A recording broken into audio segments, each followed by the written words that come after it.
Hello everyone. Welcome to this amazing platform of PW.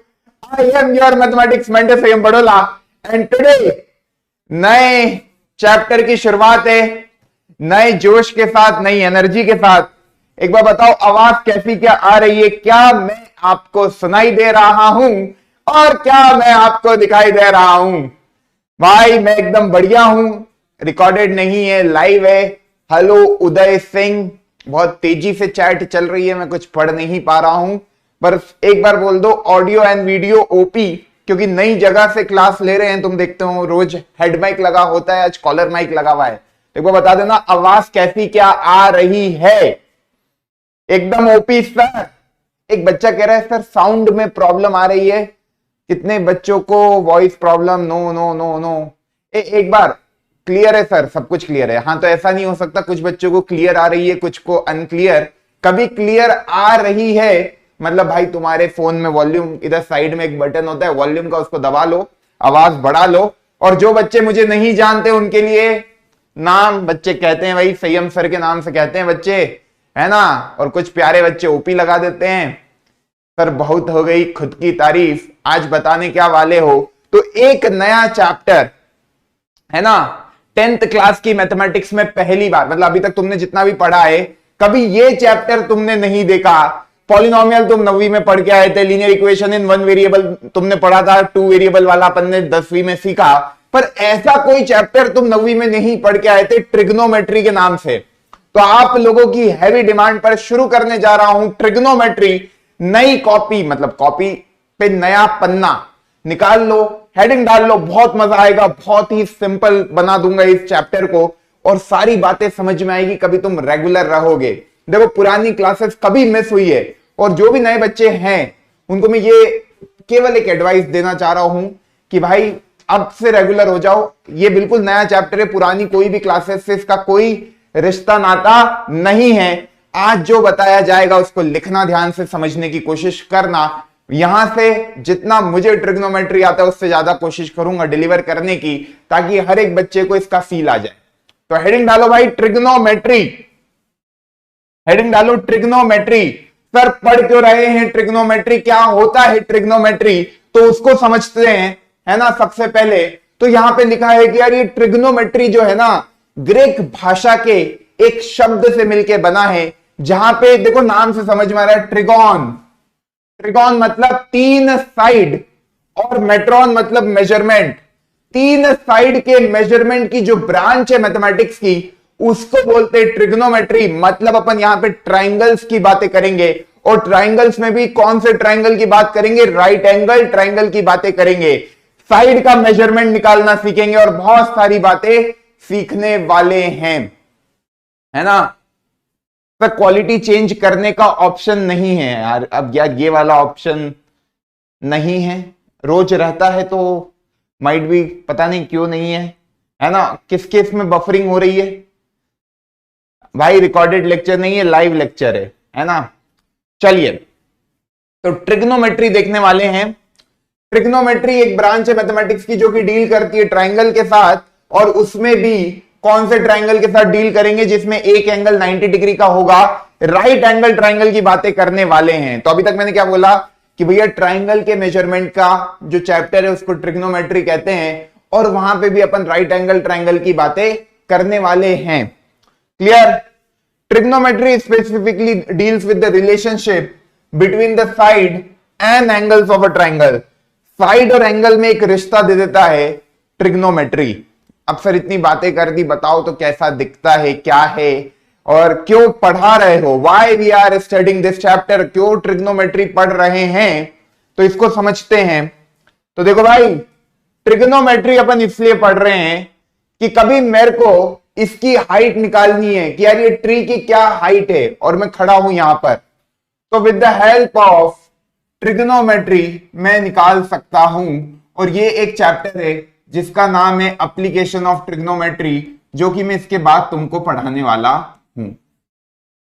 Trigonometry, अभी मैंने क्या बोला, वो ब्रांच है मैथमेटिक्स की जो कि डील करती है राइट एंगल ट्राइंगल के साथ स्पेशली। ऐसा नहीं कि दूसरे ट्राइंगल में नहीं लगेगी, पर तुम 10वीं के बच्चे हो तो तुम केवल इतना समझो कि जहां भी राइट एंगल ट्रायंगल लगे दिखेगा वहां पे अपन ट्रिग्नोमेट्री लगा देंगे। अब ट्रिग्नोमेट्री लगाई है ना, दूसरी चीज क्या बताई, ये वो ब्रांच है जो कि साइड, जो ट्रायंगल की साइड होती है। देखो ये भी एक राइट एंगल ट्रायंगल बन रहा है, दिख रहा है एक राइट एंगल ट्रायंगल बनते हुए, ये 90 डिग्री है यहां पे, है ना। तो जब भी एक राइट एंगल ट्रायंगल बनता है with the help of trigonometry you can find out the height of the tree. केवल ट्री की हाइट नहीं, किसी बिल्डिंग की हाइट निकालनी है, किसी का डिस्टेंस कैलकुलेट करना है कि भैया मैं किसी पॉइंट पे हूं, मैं किसी और पॉइंट पे देख रहा हूं और ये दोनों पॉइंट के बीच की दूरी कितनी है, ये सब आप निकाल सकते हो with the help of trigonometry. फिर इतनी बातें हो गई, पढ़ा भी दो, समझ में आ गया हमको कि ये क्यों पढ़ा रहे हो। तो भाई अब असली चीज शुरू होने वाली है। राइट एंगल ट्रायंगल की बात करूं, थोड़ा बहुत ज्ञान दे देता हूं। ये ऐसा दिखता है राइट एंगल ट्रायंगल, जो कि आप पढ़ के आए हो। एंगल बी पे मैंने बोला 90 डिग्री का एंगल बना हुआ है ना, in which one angle is equal to 90 is called right angle triangle. इस 90 डिग्री के जस्ट सामने वाली साइड, भैया राइट एंगल ट्रायंगल है तो सबसे बड़ा एंगल यही वाला होगा। ये दोनों एंगल तो एक्यूट एंगल होंगे, मतलब ऑब्वियस सी बात है ये 90 डिग्री से छोटे होंगे। और हमने ये बात पढ़ी है कि यार side opposite to the largest angle will be the largest side. तो इस angle A, angle B, angle C में सबसे बड़ा क्या है, एंगल बी, क्योंकि ये 90 डिग्री है, बाकी ये दोनों 90 से कम होंगे, क्योंकि ओवरऑल सम कितना होना चाहिए 180, तो ये दोनों एंगल 90 से कम होंगे। 90 डिग्री के जस्ट सामने वाली साइड कहलाती है हाइपोटिनस। क्या कहलाती है भैया, हाइपोटिनस, है ना। और यार कभी ये एंगल को मैं कह रहा हूं रेफरेंस एंगल है, ये मेरा angle C is my reference angle, तो ये एंगल को मैंने क्या बोल दिया, एंगल ऑफ रेफरेंस। इसके रिस्पेक्ट में चीजों को देख रहा हूं। एंगल सी को मैंने बोल दिया यार ये मेरा एंगल ऑफ रेफरेंस है। देखो ट्रिग्नोमेट्री में इस एंगल का बहुत ज्यादा इंपॉर्टेंट रोल होता है कि आपका एंगल ऑफ रेफरेंस क्या है। कभी ये एंगल ऑफ रेफरेंस है तो एंगल ऑफ रेफरेंस के जस्ट सामने वाली साइड, है ना, अपोजिट साइड जो कहलाएगी एंगल ऑफ रेफरेंस के, वो कहलाएगी परपेंडिकुलर। क्या कहलाएगी भैया, परपेंडिकुलर। ठीक है, ठीक है। अच्छा ये वाली साइड क्या कहलाएगी, ये वाली साइड कहलाएगी बेस। ये वाली साइड क्या कहलाएगी, बेस। एंगल ऑफ रेफरेंस कभी ये है तो एंगल ऑफ रेफरेंस के सामने वाली साइड कहलाती है परपेंडिकुलर। एंगल ऑफ रेफरेंस के जो बच गई साइड, मतलब एडजेसेंट साइड, वो कहलाती है बेस। इतनी बात समझ में आ गई। The other two sides are known as perpendicular and base. BC and AB are base and altitude respectively. इतनी बात सबको समझ में आई। ये मेरा angle of reference angle C। Clear है, क्लियर है, बिल्कुल क्लियर है सर, बिल्कुल क्लियर है, बिल्कुल क्लियर है। तो हमको समझ में आ गया कभी ये एंगल ऑफ रेफरेंस है तो एंगल ऑफ रेफरेंस के अपोजिट साइड कहलाती है परपेंडिकुलर, एंगल ऑफ रेफरेंस के साइड वाली साइड कहलाती है बेस।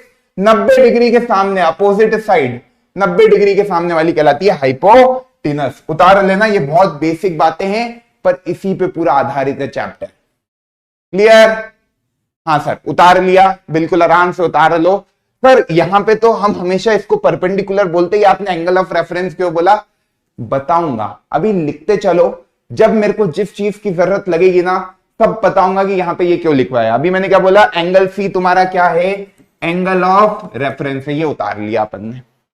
चलो भाई बड़े आगे। अगली बात, पाइथागोरस थ्योरम कितने बच्चों को याद है, नहीं भी याद है तो अभी बताऊंगा तो याद आ जाएगी। ये 90 डिग्री होता है, 90 डिग्री के सामने वाली साइड कहलाती है हाइपोटिनस। क्या कहलाती है भैया, हाइपोटिनस। ये एंगल सी रेफरेंस एंगल है, इसके सामने वाली साइड कहलाती है परपेंडिकुलर, और ये जो है बीसी वो कहलाता है बेस, वो कहलाता है बेस। अपन एक बात जानते हैं, इन अ राइट एंगल ट्राइंगल क्या जानते हो कि हाइपोटेनस का स्क्वायर राइट एंगल ट्राइंगल की एक प्रॉपर्टी होती है। क्या प्रॉपर्टी होती है कि हाइपोटेनस का square will be equal to perpendicular का स्क्वायर प्लस बेस का स्क्वायर। हाइपोटेनस क्या है, हाइपोटेनस है एसी, एसी का square will be equal to perpendicular क्या है, एबी, एबी का स्क्वायर प्लस बेस क्या है, दैट इज बीसी, बीसी का होल स्क्वायर। आई होप इतनी बात आपको पता है। ये भी लिख लो, बहुत काम आएगा, पाइथागोरस थ्योरम। सर ये बहुत जनरल बातें कर रहे हो, ट्रिग्नोमेट्री की बातें करनी थी, ये क्या बातें कर रहे हो, ये तो ऑलरेडी हमको पता है। भाई राइट एंगल ट्रायंगल की हर एक बारीक बात जब तक नहीं पता होगी तब तक ट्रिग्नोमेट्री समझ में नहीं आएगी। तो भैया ये जितनी भी बातें आप ऑलरेडी पढ़ के आए हो, केवल रिवाइज करा रहा हूं, इनको उतारते चलो, आगे बढ़ेंगे, है ना। तो जो भी लॉन्गेस्ट साइड होती है राइट एंगल ट्रायंगल की, उसका स्क्वायर बराबर होता है इसका स्क्वायर प्लस इसका स्क्वायर, है ना। परपेंडिकुलर साइड प्लस बेस वाली साइड, क्लियर है ना, ठीक है ना। अब एक बच्चा कह रहा है 90 डिग्री को रेफरेंस एंगल लेना है, नहीं भैया ये 90 डिग्री को रेफरेंस एंगल मत लेना, है ना। 90 डिग्री को रेफरेंस एंगल मत लेना, ठीक, 90 डिग्री को रेफरेंस एंगल मत लेना। 90 डिग्री के सामने वाली साइड हमेशा हाइपोटेनस होगी, या तो एंगल सी रेफरेंस होगा या एंगल ए रेफरेंस होगा, क्लियर। या तो एंगल सी रेफरेंस होगा या तो एंगल ए रेफरेंस होगा, ये क्वेश्चन में लिखा होगा, क्लियर है, क्लियर है सर। 90 डिग्री को रेफरेंस कभी नहीं दिया जाएगा, है ना। 10वीं के सिलेबस में जो बातें हैं उसमें तुमसे ये कभी नहीं पूछा जाए। अच्छा, ट्रिग्नोमेट्रिक रेशो, सर ये रेशो आ रहा है, रेशो मतलब क्या होता है, साइड के रेशो की बात कर रहे हैं। कभी एक 3 साइड का ट्राइंगल दिया है तो कितने साइड के रेशो पॉसिबल है। ए बी को डिवाइड कर दो बीसी के साथ, एक साइड का रेशो ये आ गया कि ए बी को डिवाइड कर दिया मैंने बीसी के साथ, है ना। एक आ गया कि यार ए बी को मैंने डिवाइड कर दिया एसी के साथ, है ना। ए बी को ऊपर रख दिया, उसको डिवाइड कर दिया एसी के साथ। इसी तरीके से मैं अब न्यूमरेटर में बीसी को रख देता हूं, बीसी को एक बार डिवाइड कर देता हूं ए बी के साथ, बीसी को मैं एक बार डिवाइड कर देता हूं एसी के साथ, है ना। अब मैं एसी को ऊपर रख लेता हूं, एसी को एक बार डिवाइड कर लेता हूं ए बी के साथ, एसी को एक बार डिवाइड कर लेता हूं बीसी के साथ। तो मुझे एक बात समझ में आई कि यार ये 6 पॉसिबल रेशोज है किसी भी ट्राइंगल में, इसके अलावा तो कोई रेशो नहीं हो सकता ना। 2 साइड के रेशो की बात कर रहा हूं, तो ये ट्राइंगल है, उसमें ये 6 रेशो के अलावा तो कोई रेशो नहीं हो सकता। भैया इसको इससे डिवाइड कर दिया, इसको इससे डिवाइड कर दिया, इसको इससे डिवाइड कर दिया, इसको इससे डिवाइड कर दिया, फिर एक बार न्यूमरेटर में ये रख के दोनों साइड रख दी, तो ये 6 रेशो मुमकिन है। इन 6 रेशो के ट्रिग्नोमेट्री में कुछ कुछ नाम होते हैं। अब नाम कैसे होते समझना। मैंने कहा कि यार एंगल ऑफ रेफरेंस कभी सी है ना, सी मेरा क्या है, एंगल ऑफ रेफरेंस है, मानो ये एंगल सी मेरा एंगल ऑफ रेफरेंस है। तो इस सी के जो सामने वाला ए बी है, अपोजिट है ना, ये सी के अपोजिट वाली साइड, ये क्या कहलाएगी, परपेंडिकुलर, ये क्या कहलाएगी, बेस, है ना। इतनी बात आपको समझ में आती है, अभी मैंने बताया, है ना। केवल एंगल सी के बारे में बातें कर रहे हैं। 90 डिग्री के सामने वाली साइड क्या कहलाएगी, हाइपोटेनस, है ना। अब ये जो रेशो मैंने निकाले, तो एक बार देखना, सबसे पहला रेशो होता है साइन ऑफ एंगल सी, तो उसको आप सीधे लिख सकते हो साइन सी, है ना। उसके बाद आता है कोसाइन सी, सर ये क्या बता रहे हो, कौन सी भाषा है ये, सब समझ में आएगा, अभी लिखते चलो। तीसरा होता है टेंजेंट सी, है ना। चौथा होता है कोटेंजेंट सी, है ना। पांचवा होता है सीकेंट सी, और छठा होता है कोसीकेंट सी। इन सबके शॉर्ट फॉर्म भी होते, इतना बार बार पूरा नहीं लिखना होगा। इन्हीं 6 रेशोज के ये 6 नाम होते। अब देखो किसके क्या नाम है ये समझते हैं। साइन सी की बात की जाएगी, साइन सी का फॉर्मूला ये होता है कि ये रेफरेंस एंगल है, तो साइन सी का फॉर्मूला होता है परपेंडिकुलर अपॉन हाइपोटेनस। क्या होता है फॉर्मूला, सर ये कैसे याद होगा, ट्रिक बताऊंगा, हर एक चीज बताऊंगा। अभी मैंने क्या बोला, साइन सी की कभी बात करें तो फॉर्मूला क्या लिखोगे, परपेंडिकुलर अपॉन हाइपोटेनस। तो आपने लिखा P/H। इस एंगल सी के लिए P क्या है, AB, तो यार ये मैंने लिखा AB अपॉन परपेंडिकुलर मतलब हाइपोटेनस क्या है, AC, AB upon AC। Sine C की वैल्यू हो गई, देखो AB अपॉन AC कोई अपना था ये वाला, ये रेशियो कवर हो गया, है ना। इसी तरीके से कोसाइन सी का फॉर्मूला होता है बेस अपॉन हाइपोटेनस। बेस की वैल्यू देखो क्या है, that is BC upon AC। सब याद हो जाएगा जैसे जैसे प्रैक्टिस करेंगे। अब बात करते हैं सर, अब बात करते टेंजेंट सी की। टेंजेंट सी का फॉर्मूला होता है परपेंडिकुलर अपॉन बेस।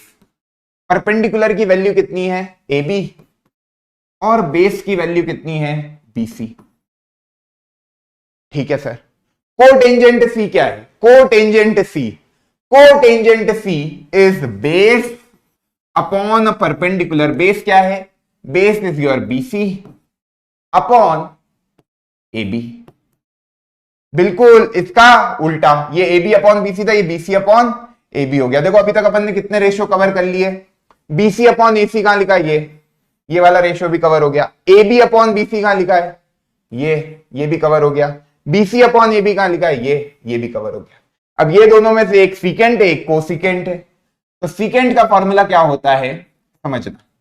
सीकेंट का फॉर्मूला होता है भैया हाइपोटेनस अपॉन बेस, और कोसिकेंट का फॉर्मूला होता है हाइपोटेनस अपॉन परपेंडिकुलर।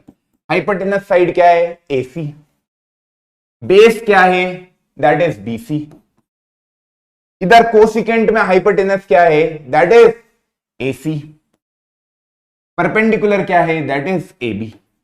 ये 6 ट्रिग्नोमेट्रिक रेशियो होते हैं। मैंने कहा था ट्रिग्नोमेट्री वो ब्रांच है जो साइड और एंगल में एक रिलेशन देती है। क्या बोला था? साइड और एंगल में एक रिलेशन देती है। आप देखो यहां पे एलएचएस में मैंने क्या लिखा है? एक एंगल लिखा है, angle C. Sine of angle C. ये एंगल सी क्या है भैया? एक एंगल है। ये एक एंगल है। इसको पढ़ेंगे कैसे?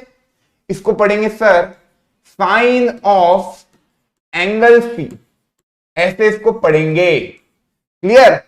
एलएचएस में एक एंगल लिखा है, आरएचएस में एक साइड का रेशियो लिखा है। तो एंगल और साइड में एक रिश्ता दे दिया, वो ब्रांच क्या कहलाती है? ट्रिग्नोमेट्री। अब सर ये रिश्ते कैसे याद रखेंगे उसका भी तरीका बता रहा हूं, पर उसके पहले देखो ये 6 आपने लिख लिए, एसी अपॉन बीसी लिख लिया, दैट इज सीकेंट, और AC upon AB is your cosecant. ये 6 रेशियो पॉसिबल थे, उन 6 रेशियो का ये नाम अपन ने रख दिया। अब मेरे से एक बच्चा पूछ रहा था सर यही नाम क्यों रखा? भैया तुम्हारा नाम राजू क्यों रखा?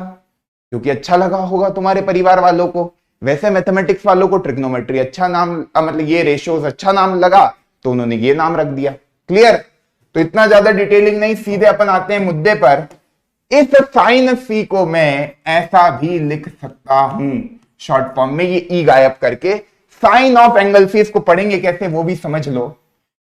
इसको आप पढ़ोगे रीड एज, लिख देता हूं read as sine of angle C. Clear? इस तरीके से इसको पढ़ा जाता है। सर सारी चीजें उतार रहे हो ना, कहीं पे कोई मक्कारी नहीं होनी चाहिए। ठीक है, चलो भैया साइन ऑफ एंगल सी लिख लिया। अब आओ इधर, इसको कैसे लिखोगे शॉर्ट फॉर्म में? कॉस, कॉस सी। कोसाइन सी को लिख सकते हो कॉस सी। इसको टेंजेंट सी को लिख सकते हो टेन सी। कोट टेंजेंट को लिख सकते हो कॉट सी। सीकेंट को लिख सकते हो सेक सी, है ना? वो वाला नहीं, सेक अलग है और एंगल सी अलग है। ठीक है? ठीक है सर। कोसिकेंट सी को लिखोगे कोसेक। क्लियर है? क्लियर है? यहां तक आया। फिर इसको याद रखने की भी ट्रिक बता दो। यही पूरा सारे इस चैप्टर का, ये दिमाग में बैठ गए, सारे क्वेश्चन हो जाएंगे। इसको याद रखने का तरीका ये होता है कि भैया एक बनाई हमने टेबल, एक बनाई हमने टेबल, यहां लिखा पंडित जी, पंडित बद्री प्रसाद हर हर बोले। क्या लिखा? पंडित बद्री प्रसाद हर हर बोले। क्या लिखा भैया? मैं लिख देता हूं यहां पे, पंडित ओके बद्री प्रसाद हर हर बोले। क्या बोले? हर हर बोले। फिर इससे याद हो जाएगा क्या? बिल्कुल हो जाएगा। देखो सबसे पहले क्या पढ़ाया था? साइन। उसके बाद क्या पढ़ाया? कॉस। उसके बाद क्या पढ़ाया? टेन। उसके बाद क्या पढ़ाया? कॉट। उसके बाद क्या पढ़ाया? सेक। उसके बाद क्या पढ़ाया? कोसेक। इस ऑर्डर में आपने लिख दिया। क्या?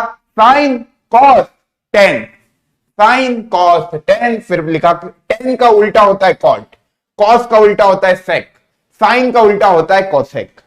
क्या बोल रहे हो, कुछ समझ आया? देखना सारे फॉर्मूले बन जाएंगे। साइन का फॉर्मूला होता है P बाई एच। साइन का फॉर्मूला होता है कोई भी एंगल हो, मानो साइन सी, फॉर्मूला क्या बना P by H. Cos P formula क्या बना B by H. B by H. Ten C formula क्या बना भैया P बाई B। याद हो गया? पंडित बद्री प्रसाद हर हर बोले, PVP HHB, P by H, B by H, P by B। अब यार सर ये तो याद हो गया, ये तो याद हो गया। कॉट का फॉर्मूला बिल्कुल इधर से देखो B by P। Cot C का फॉर्मूला हो जाएगा B बाई P। देखो ध्यान से, B by P cot C का फॉर्मूला, सेक C का formula that is H by B। Sec C का फॉर्मूला H बाई B। बात समझ में आ रही है सबको? है ना? हाइपोटेनस अलग हो सकता है, बेस हाइपोटेनस तो हर में C के लिए लो या A के लिए सेम रहेगा, बेस बदलते रहेंगे, इसलिए अभी मैंने एक रेफरेंस एंगल मान के आपको लिखा दिया। फॉर्मूले यही रहेंगे, फॉर्मूले यही रहेंगे। क्लियर है बात? लिख लो यार ये भी। पंडित बद्री प्रसाद हर हर बोले, है ना? इसी ट्रिक से बरसों से पढ़ाया जा रहा है, वही ट्रिक बताई। याद करने का तरीका देखो, ऊपर साइन कॉस टेन, टेन का उल्टा होता है कॉट, सेक का उल्टा मतलब कॉस का उल्टा सेक, साइन का उल्टा कॉसेक। तो साइन का फॉर्मूला था P बाई एच, देखो साइन का formula P by H, cosec का formula H by P, cos का formula B by H, sec का formula H by B, tan का formula P by B, cot का formula B by P। Clear है? Clear है? Clear है? चमक गया ना? उतार लेना ये बात। यहां तक सबको सारी बातें समझ में आई, है ना? अब देखो यार, value of trigonometric ratio for angle C मैंने आपको बता दिया था। पहले अपन ने एंगल सी के लिए वैल्यू ऑफ ट्रिग्नोमेट्रिक रेशियो लिखे थे। अब यहां पे ना मैं एंगल ए के लिए लिख के बताता हूं। इसको कर लो एंगल ए, क्योंकि एंगल सी के लिए तो अभी लिख के बताया इसके पहले वाली स्लाइड में आपको, है ना? ए के लिए लिखते हैं इसमें। ए के लिए क्यों? क्योंकि सी के लिए ऑलरेडी यहां पे लिख के बता दिया मैंने, trigonometric ratios for angle C, ये अपन ऑलरेडी कवर कर चुके हैं। सी एंगल को रेफरेंस मान के मैंने सॉल्व करा दिया। कभी एंगल ए को रेफरेंस मान के sine of angle A, cos of angle A, इसकी वैल्यूज लिखनी है। मतलब तुमसे कह रहे यार बताओ साइन ए क्या होगा, बताओ भैया कॉस ए क्या होगा, तुमको कह रहे भैया बताना जरा टेन ए क्या होगा, बताओ भैया जरा कॉट ए क्या होगा, बताओ सेक ए क्या होगा, सीकेंट ए को सेक ए लिख रहे, कोई बोले कोसेक ए क्या होगा, इनकी वैल्यूज बताना जरा। तो मैंने कहा यार एंगल ऑफ रेफरेंस क्या हो गया, अब एंगल ए हो गया। 90 डिग्री के सामने वाली साइड क्या होती है, हाइपोटेनस। अब एंगल ऑफ रेफरेंस कभी एंगल ए हो गया, this is my angle of reference, है ना? ये वाला मेरा एंगल ऑफ रेफरेंस नहीं रहा, ये वाला मेरा अब एंगल ऑफ रेफरेंस नहीं रहा, एंगल ऑफ रेफरेंस मेरा एंगल ए बन गया। तो एंगल ए के सामने वाली साइड अब परपेंडिकुलर कहलाएगी, क्योंकि मैंने क्या बोला था, ये वाला कभी एंगल ऑफ रेफरेंस है तो एंगल ऑफ रेफरेंस के जस्ट सामने वाली साइड कहलाती है perpendicular. This is your angle of reference, और यही लॉजिक होता है, एंगल ऑफ रेफरेंस के जस्ट सामने वाली साइड कहलाती है परपेंडिकुलर, ओके। और एंगल ऑफ रेफरेंस के एडजेसेंट साइड कहलाती है बेस, और ये तो हाइपोटेनस होता ही है। ये बात समझ में आई? अब देखो तुम, कभी एंगल ऑफ रेफरेंस सी था तो मेरा परपेंडिकुलर एंगल ऑफ रेफरेंस के सामने वाली साइड, मतलब यार बच्चे इसको ऐसे भी दिमाग में रख लेते कि परपेंडिकुलर मतलब साइड अपोजिट टू एंगल, उसको कहते हैं perpendicular, and side adjacent to angle, और एंगल कौन सा, एंगल ऑफ रेफरेंस की बात की जा रही है। तो साइड एडजेसेंट टू एंगल, जैसे ये वाली साइड बिल्कुल ये आपकी अपोजिट साइड हो गई, और ये वाली साइड क्या हो गई, एडजेसेंट साइड। तो बेस क्या होती है, एडजेसेंट साइड होती है ना? और ये वाली परपेंडिकुलर क्या होती है, अपोजिट साइड होती है। कंफ्यूज नहीं होने का, बात समझ में आ गई, है ना? तो आप इसको ऐसे भी याद रख सकते हो कि एडजेसेंट साइड को बेस क्यों बोलते हैं, क्योंकि बी ए डिग्री है ना, बी ए, ओके, बी के पहले ए, तो बेस क्या है, एडजेसेंट साइड, और फिर बचा क्या, परपेंडिकुलर क्या होगा, अपोजिट साइड, पीओ, है ना, ओपी, ओपी, ऐसे बच्चे याद रखते कि यार opposite side is perpendicular. Clear, confusion तो नहीं है ना, इस तरीके से याद रख लेना कि अपोजिट साइड को परपेंडिकुलर बोलते हैं, क्योंकि हाइपोटेनस में तो तुम कभी कंफ्यूज नहीं होगे, 90 डिग्री के सामने वाली साइड को हाइपोटेनस बोल दोगे। अब किसको परपेंडिकुलर बोलना है, तो OP, opposite side to angle of reference will be perpendicular, and adjacent side, इसको क्या बोलेंगे, एडजेसेंट साइड, क्योंकि एंगल ऑफ रेफरेंस के साथ लगी हुई साइड को आप कहोगे बेस। याद हो गया, बहुत बढ़िया बहुत बढ़िया। अब यार साइन ए, साइन ए कभी मुझे लिखना है तो फॉर्मूले मुझे तो उससे याद है, क्या, पंडित बद्री प्रसाद हर हर बोले, तो भैया यहां पे बनाता हूं छोटी सी टेबल, पंडित बद्री प्रसाद हर हर बोले, यहां लिखता हूं साइन, यहां लिखता हूं कॉस, यहां लिखता हूं टेन। साइन का फॉर्मूला सर, साइन का फॉर्मूला हो गया P बाय एच, साइन का फॉर्मूला हो गया P बाय एच, कॉस का फॉर्मूला क्या है, B बाय एच, टेन का फॉर्मूला क्या है, P बाय बी। अच्छा, इसके बाद का क्या है, इधर तो कोसेक आ जाता है, इधर सेक आ जाता है, इधर कॉट आ जाता है ना, टेन के सामने कॉट, कॉस के सामने सेक, साइन के सामने कोसेक। क्लियर है, ऐसे भी मैंने बोल रखा है, देखो कॉस और सेक मिलके बनेगा कोसेक, तो कॉस सेक, तो इधर कॉसेक, इस तरीके से याद रखना, टेबल ऐसी बन गई, P by H, B by H, P by B. Cot कैसे लिखोगे, कॉट लिखने का तरीका B बाय P, है ना, B बाय P, भाई कॉट लिख रहे हैं तो ये बाय ये, सेक लिख रहे हैं तो ये बाय ये, H बाय B। फॉर्मूले वही है, फॉर्मूले में कोई चेंज नहीं आया, एंगल ऑफ रेफरेंस भी बदला तो, हाँ, पर ओवरऑल देखोगे वैल्यू को, तो देखो साइन ए की वैल्यू को देखो, अब परपेंडिकुलर बदल चुका है भैया, इस ए के लिए perpendicular will be BC, hypotenuse भैया वही है AC, कोई दिक्कत, अरे बेस, इस कॉस में लगेगा बेस, बेस क्या है, AB अपॉन AC, परपेंडिकुलर क्या है, BC, बेस क्या है, AB, 10 का फॉर्मूला, ये उल्टा हो जाएगा AB बाय BC, ये इस वाले का उल्टा हो जाएगा AC बाय AB, है ना, और ये इसका उल्टा हो जाएगा AC बाय BC। देखो वैल्यूज बदल गई, साइन ए की वैल्यू आई BC by AC, sine C की वैल्यू को देखो AB बाय AC आ रहा था, क्योंकि परपेंडिकुलर बदल गया, बेस बदल गया, तो ट्रिग्नोमेट्रिक रेशियोज भी बदल जाएंगे। पर हाँ, जो फॉर्मूला है P by H, B by H, जो अपन ने ट्रिक से याद रखा वो तो वही है। हाँ, परपेंडिकुलर और बेस ने अपनी जगह बदल ली, क्यों, एंगल ऑफ रेफरेंस बदल गया, उसके रिस्पेक्ट में परपेंडिकुलर और बेस चेंज होते हैं। कितने बच्चों को ये बात समझ में आई, कितने बच्चों को ये बात समझ में आई, कितनों को मजा आया, है ना, मचा दिया। एक बच्चा कह रहा है सर बोरिंग, देखो यार पहले से ये सोच लोगे कि ये चैप्टर बोरिंग है ना, तो कुछ भी समझ में नहीं आएगा, जितना बता रहा हूं उतना तो समझ में आया होगा, अभी तक कुछ ऐसा हाई फाई बातें तो करी नहीं है, ये भी बता दिया इसको याद कैसे रखना है, सबको याद हो गया। साइन ए की वैल्यू कोई तुमसे पूछे, कॉस ए की वैल्यू पूछे, टेन ए की वैल्यू पूछे, या टेन सी की वैल्यू पूछे, निकाल लोगे, पक्की बात। सवाल पे आए, चलो सवाल पे आते हैं। उसके पहले यहां पे वही ये ट्रिक को याद रखने का तरीका, P by H, B by H, P by B, Pandit Badri Prasad हर हर बोले, साइन थीटा का फॉर्मूला, कॉस थीटा का फॉर्मूला, टेन थीटा का फॉर्मूला। थीटा क्या है, ये वाला एंगल, ये एंगल ऑफ रेफरेंस है, तो इसके सामने वाली साइड परपेंडिकुलर होती है और इसके एडजेसेंट साइड बेस कहलाती है। क्लियर है।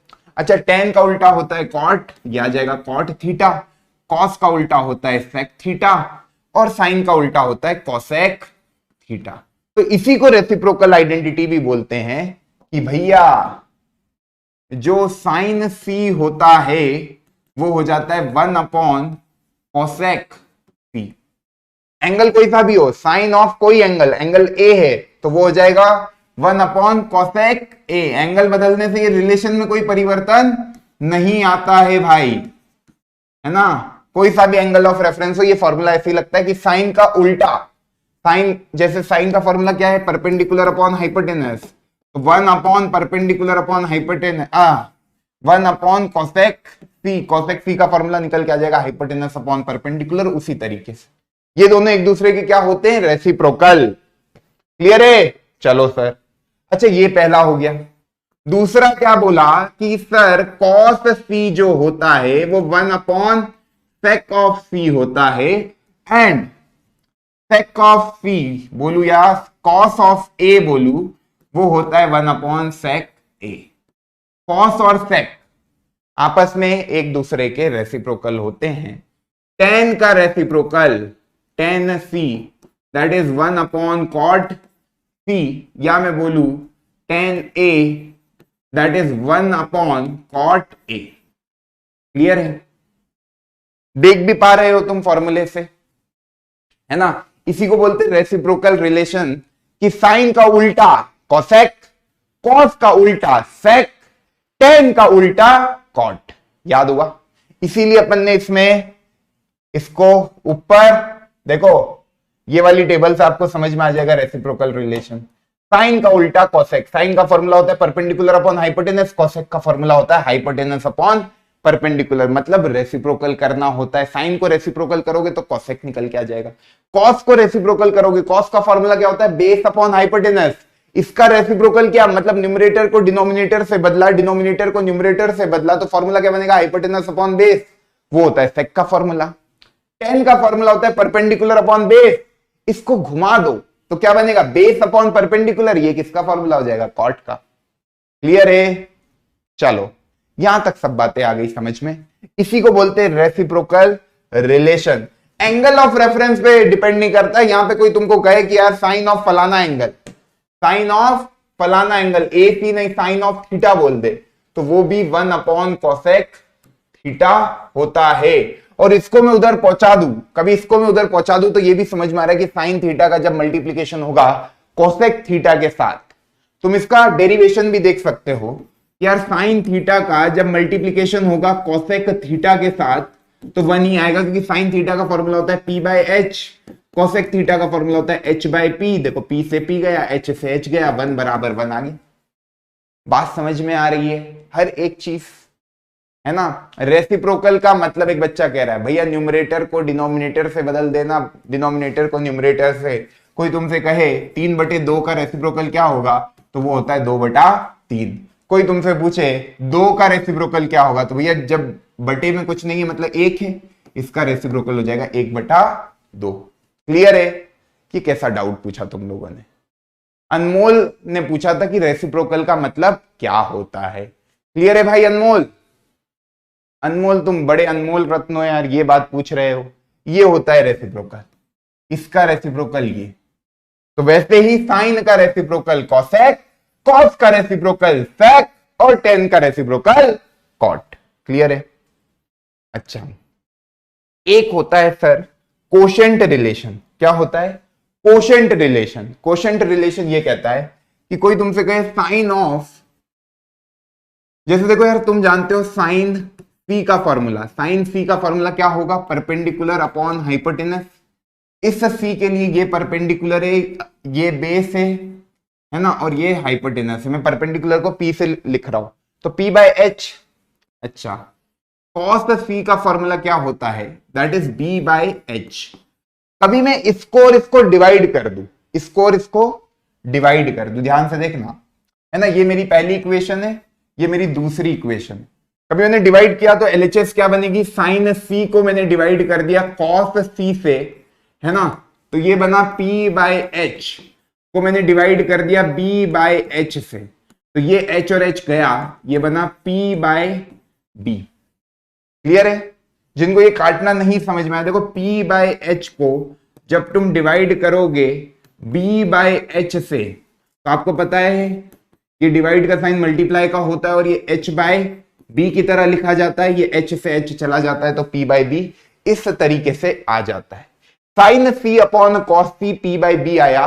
p बाय b तो सर 10 का फॉर्मूला होता है, p बाय b तो 10 का फॉर्मूला होता है, ये तो 10c लिखा है, और 10c को आप कह सकते हो कि sine c upon cos c that is equal to perpendicular upon base याद आ रहा है, tan c का फॉर्मूला देखो, परपेंडिकुलर अपॉन बेस, है ना। इस तरीके से कोशेंट रिलेशन निकलकर आ जाता है। तो अभी तक अपन ने जितनी भी बातें करी, क्या तुम कह सकते हो कि सर कभी मैं सेकेंड को फर्स्ट से डिवाइड कर देता, मानो सेकेंड को फर्स्ट से डिवाइड करा, तो सेकेंड में क्या है कॉस सी, फर्स्ट में क्या है साइन सी, डिवाइड होता तो क्या होता है B by H is divided by P by H, ये आ जाता बी बाय पी क्या है cot C, that is cot C का फॉर्मूला हो जाता कॉस सी अपॉन साइन। कितने बच्चों को ये बात समझ में आ गई भैया, कितने बच्चों को ये बात समझ में आ गई। याद रखना tan का फॉर्मूला होता है साइन बाय कॉस, और cos का फॉर्मूला होता है कॉट का फॉर्मूला होता है cos बाय साइन, है ना। क्लियर है, मजा आया, दोनों चीजें प्रूव कर दी। इसको बोलते कोशेंट रिलेशन, क्या बोलते quotient relation. Sine by cos होता है tan, एंगल कोई सा भी हो, A हो B हो C हो, है ना। मैंने एक एंगल के लिए कर दिया, तुम A एंगल के लिए भी करोगे तो बात सेम ही रहेगी। क्लियर है, बढ़िया, है ना। तो एंगल बदलोगे पर ये रिलेशन में कोई परिवर्तन नहीं आता है। तो मैंने एक जनरल एंगल ले लिया थीटा। अभी तक अपन ने जितनी भी बातें करी है उसको मैं कभी लिखना चाहूं एक पर्टिकुलर एंगल थीटा के रेस्पेक्ट में, तो अभी तक अपन ने जो बात की है उसमें मैंने ये आपको बताया कि सबसे पहले तो साइन थीटा जो होता है ना, थीटा एक एंगल है, वो एंगल ए भी हो सकता है, एंगल सी भी हो सकता है, एंगल पी भी हो सकता है, एंगल क्यू भी हो सकता है। साइन थीटा की वैल्यू 1 अपॉन कोसेक थीटा होती है। इसको अपन ने डिराइव भी किया कि साइन थीटा का फॉर्मूला क्या होता है P बाय एच, और कोसेक थीटा का फॉर्मूला क्या होता है H बाय पी। तो साइन थीटा को अपन बोल देते हैं कि यार वो 1 अपॉन कोसेक थीटा के बराबर होता है। क्लियर, तो यार यहां पे लिख दिया मैंने, है ना। Sine theta is equal to 1 upon cosec theta, ये रेसिप्रोकल रिलेशन है। Cos theta that is equal to 1 upon sec theta. Tan theta is equal to 1 upon cot theta, tan का रेसिप्रोकल होता है कॉट। फिर हमने पढ़ा कि sir sine theta by cos theta बराबर टेन थीटा होता है, तो अपन ये भी कह सकते हैं टेन थीटा बराबर sine theta by cos theta. और फिर हम कह सकते हैं एक रिलेशन और, कॉट थीटा, भाई टेन थीटा का रेसिप्रोकल तो इसका रेसिप्रोकल कर दो, cos theta by sine theta.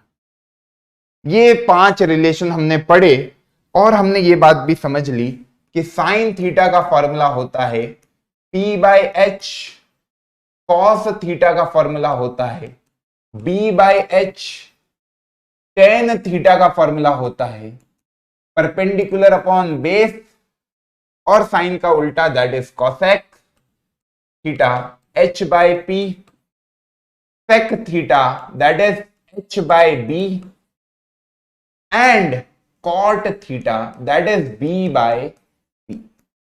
सारी बातें समझ में आ गई, सारी बातें समझ में आ गई। ये पूरा सार है अभी तक अपन ने जितनी भी बातें पढ़ी उनका। एक राइट एंगल ट्रायंगल और बना देता हूं ताकि तुमको समझ में आ जाए मैं किसको P कह रहा हूं। ये मैंने थीटा माना, तो इस थीटा के लिए अपोजिट साइड OP से याद रखेंगे, है ना, और ये एडजेसेंट साइड BA से याद रखेंगे, और ये क्या होगी हाइपोटेनस। तो this will be your base and this will be your perpendicular. Clear है, ये आपने लिख दिया, कोई दिक्कत, कोई दिक्कत। अब क्वेश्चन पे आ जाए, सारी बातें समझ में आ गई पक्के से। चलो भैया बच्चों की डिमांड, क्वेश्चन करते हैं। क्वेश्चन के पहले कुछ इंपॉर्टेंट बातें, कुछ मिसकंसेप्शन लेके तुम मत जाना। अब क्या होता है ना, कुछ बच्चे जब ये देखते हैं कि साइन थीटा, इसको पढ़ने का क्या बोला था तरीका कि साइन ऑफ एंगल थीटा पे साइन की वैल्यू क्या होती है P बाय एच। अब बच्चे क्या होते हैं, बच्चे समझदार होते हैं, अपने हिसाब से दिमाग लगा लेते हैं कि यार जब डायरेक्ट लिखा है जैसे एक्स वाई लिखा है, इसका मतलब होता है एक्स का मल्टीप्लीकेशन हुआ वाई में, तो बच्चे यहां पे भी ये सोचते हैं कि यार साइन का मल्टीप्लीकेशन हुआ है थीटा में। भैया इसका बिल्कुल भी ये मतलब नहीं कि साइन मल्टीप्लाई हो रहा है थीटा के साथ, इसका मतलब है कि साइन ऑफ एंगल थीटा पे साइन की वैल्यू क्या है ना, ये दोनों का मल्टीप्लीकेशन नहीं हो रहा है कि साइन का मल्टीप्लीकेशन थीटा के साथ, ऐसा कुछ होता ही नहीं। ठीक, तो ये पहला नोट, इस तरह की कोई भी बातें ना करें। The symbol sine A is not equal to sine का मल्टीप्लीकेशन ए के साथ, ये मल्टीप्लीकेशन का सिंबल है ना भैया। इसको पढ़ेंगे कैसे, साइन ऑफ एंगल ए पे साइन की वैल्यू, साइन ए की वैल्यू कभी मैं बात करूं तो क्या होगी बताओ भैया। इस ट्राइंगल को देखकर साइन ए की वैल्यू बता सकते हो BC अपॉन AC, क्योंकि एंगल ए के लिए परपेंडिकुलर हो जाएगा ये, इस एंगल ए के लिए ये हो जाएगा बेस और ये हो जाएगा हाइपोटेनस, P/H होता है फॉर्मूला, तो साइन ए का वैल्यू हो जाएगा BC अपॉन AC। कितने बच्चों को ये बात समझ में आई भाई? साइन ए का मतलब कभी भी ये मत सोचना कि साइन का मल्टीप्लीकेशन ए के साथ हो रहा है, साइन ए का मतलब है sine of angle A, angle A पे साइन की वैल्यू क्या है वो आपको सिखा रखी कि परपेंडिकुलर को डिवाइड करना है हाइपोटेनस के साथ। क्लियर है ना? चलो, value of each trigonometric ratio does not depend on the side of the triangle. ये क्या चीज है sir? Side of the triangle पे ट्रिग्नोमेट्रिक रेशियो की वैल्यू डिपेंड नहीं करती है, तो फिर किस पे डिपेंड करती है? अभी तो बता रहे थे साइड और एंगल में रिश्ता है, अब कह रहे हो साइड पे डिपेंड ही नहीं करती है। ये तो दोनों बातें गलत हो जाएगी सर। अभी जो आपने हमको पहले कहा कि ट्रिग्नोमेट्री वो ब्रांच है जो एंगल और साइड में एक रिश्ता देती है, यही आपका साइन ऑफ ए है, this is your sine of angle A. अब ये इधर एंगल लिखा है, इधर साइड का रेशियो लिखा है, इनमें रिश्ता आ गया। अब अगली लाइन कह रहे हो कि यार value of each trigonometric ratio does not depend on the side of a triangle. इसका सीधा सा एग्जांपल है कि देखो भाई, यहां पे मैंने एक ट्राइंगल बनाया पिद्दू सा, यहां पे मैंने एक ट्राइंगल बनाया बहुत बड़ा, है ना। यहां पे मैंने बोला कि भैया ये ट्राइंगल है 3 4 5, इसमें ये वाली साइड की वैल्यू है 3, ये वाली साइड की वैल्यू है 4, ये वाली साइड की वैल्यू है 5। अब मैंने ये बड़ा सा ट्राइंगल बनाया, इसमें ये वाली साइड है 15, ये वाली साइड है 20 और ये वाली साइड है 25, है ना। अब यार ये वाले ट्राइंगल का नाम मैंने बोला ABC और इस वाले ट्राइंगल का नाम बोला PQR। अब मैंने जो ट्रिग्नोमेट्री सिखाई है तुमको, तुमने बोला सर साइन C की वैल्यू निकालते हैं। साइन C की वैल्यू इस ट्राइंगल की क्या आई? 3/5। साइन C की वैल्यू कितनी आई? 3/5। सर हमने कहा इसी तरीके से साइन R भी निकालना जरा, तो तुमने कहा सर साइन R क्या होगा? Perpendicular upon hypotenuse. इस R के लिए अपोजिट साइड ये है ना, तो 15 अपॉन हाइपोटेनस विल बी 25। तो सर ये भी आ गया, इसको काटेंगे तो ये आया 3/5। अब तुम कहोगे इसकी वैल्यू भी 3/5 आ रही है, इसकी वैल्यू भी 3/5 आ रही है, तो यार साइन जो है C वो बराबर आ गया साइन R के। देखो यार मैंने साइड बदल दी ट्राइंगल की, पर ट्रिग्नोमेट्रिक रेशियो में कोई परिवर्तन नहीं आया। इधर भी ट्रिग्नोमेट्रिक रेशियो इस पर्टिकुलर एंगल का इस पर्टिकुलर एंगल के साथ बराबर आ गया। इसका मेन रीजन क्या है पता है? एंगल C जो है ना वो एंगल R के बराबर है, तभी ये मुमकिन हुआ है। तो ट्रिग्नोमेट्रिक रेशियो की वैल्यू साइड पे डिपेंड नहीं करती है, ट्रिग्नोमेट्रिक रेशियो की वैल्यू डिपेंड करती है एंगल पे। ये दोनों एंगल सेम थे, एंगल C और एंगल R सेम है, क्योंकि ये दोनों ट्राइंगल मैंने बनाए हैं सिमिलर, और सिमिलर ट्राइंगल कभी तुम जानते नहीं हो, है ना। ये दोनों ट्राइंगल क्या है? सिमिलर है। ये ट्राइंगल जो है इसका शेप बिल्कुल आइडेंटिकल है, पर इसकी साइज, ये वाले ट्राइंगल को मैं 5 गुना बढ़ा दूं, हर साइड को 5-5 गुना बढ़ा दूं। ये 3 पे था, इसको मैंने 15 कर दिया। ये 4 पे था, इसको 5 गुना बढ़ा के 20 कर दिया। ये 5 पे था, इसको 5 गुना बढ़ा के 25 कर दिया। तो सारी साइड ट्राइंगल की 5-5 गुना बढ़ा दी, तो ये वाला ट्राइंगल ऑब्टेन्ड हुआ। पर ये वाला जो एंगल है और ये वाला जो एंगल है ये तो सेम ही है। ये वाला एंगल और ये वाला एंगल सेम ही है। इतनी बात समझ में आ रही है? क्योंकि ये दोनों ट्राइंगल कैसे हैं? सिमिलर है। सिमिलर ट्राइंगल अभी तुम जानते नहीं हो क्योंकि तुमने भी ट्राइंगल चैप्टर पढ़ा नहीं है। तो अभी के लिए तुम बस इतना लिखो कि ट्रिग्नोमेट्रिक रेशियो की वैल्यू जो होती है वो साइड पे डिपेंड नहीं करती है, वो एंगल पे डिपेंड करती है। किस पे डिपेंड करती है? एंगल पे, है ना। Does not depend on the side of the triangle, it depends on the angle. अभी देखो मैंने साइड बढ़ा दी, है ना, 5 टाइम्स कर दी साइड, तो भी ट्रिग्नोमेट्रिक रेशियो की वैल्यू तो वही आई। कितने बच्चों को ये बात समझ में आई? कितने बच्चों को ये बात समझ में आई? कितने बच्चों को ये बात समझ में आई, है ना। अभी बच्चे कह रहे सिमिलैरिटी क्या होती है, अभी के लिए वो सिमिलैरिटी वाले कॉन्सेप्ट को भूल जाओ। अभी तो बस तुम ये देखो, मैंने यार ये वाले ट्राइंगल और ये वाले ट्राइंगल को इस वाले ट्राइंगल को 5 टाइम्स कर दिया। ये वाला ट्राइंगल, इसका शेप राइट एंगल ट्राइंगल है, ये भी राइट एंगल ट्राइंगल है, बिल्कुल आइडेंटिकल शेप है। मतलब तीनों एंगल, एंगल ए जो है एंगल पी के बराबर है, एंगल बी जो है वो एंगल क्यू के बराबर है, और एंगल सी जो है वो एंगल आर के बराबर है। इस तरीके से इसको बढ़ाया, है ना। तो मैंने साइन सी निकाला, वो 3/5 आया, है ना। अब मैंने साइन आर निकाला, तो साइन आर आया 15/25, वो भी 3/5 आया। तो ये बात समझ में आ गई कि दोनों का ट्रिग्नोमेट्रिक रेशियो सेम आया।